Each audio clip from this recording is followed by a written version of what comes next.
നമസ്കാരം. തെന്നാലി രാമൻ കഥകളിലെ 24-ാമത്തെ കഥ. നേരം പാതിരാത്രി കഴിഞ്ഞിരിക്കുന്നു. രാമനും ഭാര്യയും ഉറങ്ങുകയാണ്.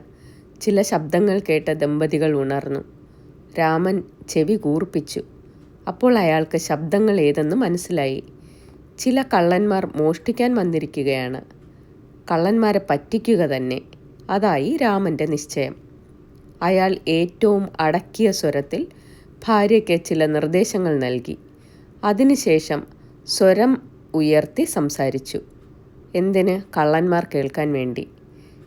കേട്ടോ, ഈയിടെയായി കള്ളന്മാരുടെ ശല്യം വർദ്ധിച്ചു വരികയാണ്. നമ്മുടെ പണവും ആഭരണങ്ങളും അവർ കൊണ്ടുപോയാലോ?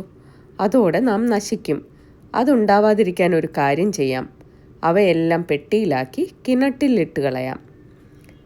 വേണ്ടപ്പോൾ കിണറ്റിലെ വെള്ളം വറ്റിച്ചെടുക്കുകയും ചെയ്യാം.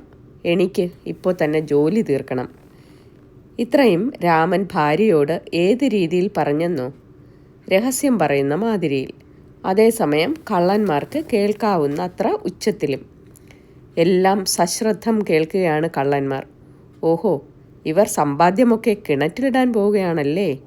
നമുക്കത് ഏറ്റവും എളുപ്പമായി. അതായിരുന്നു കള്ളന്മാരുടെ വിചാരം. രാമനും ഭാര്യയും കൂടി ജോലി തുടങ്ങി. അവർ കുറേ കല്ലുകളെടുത്ത് ഒരു പെട്ടിയിൽ അടച്ചു. പെട്ടി താങ്ങിയെടുത്ത് മുറിക്ക് പുറത്തിറങ്ങി കിണറ്റിൻ കരയിലേക്ക് ചെന്നു. പെട്ടി കിണറ്റിനുള്ളിലേക്ക് തള്ളി. മുറിയിലേക്ക് പോയി കിടപ്പുമായി. ഉറങ്ങിയെന്നായി അവരുടെ നാട്യം.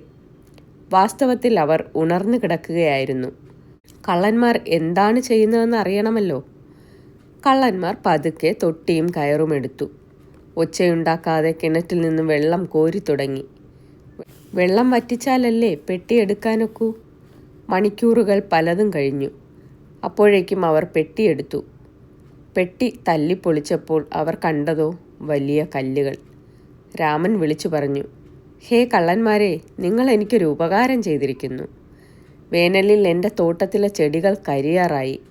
നിങ്ങൾ കാരണം ചെടികൾക്ക് ധാരാളം വെള്ളം കിട്ടി. കള്ളന്മാർ കൊടുത്തു ഒരു നെട്ടോട്ടം. നന്ദി.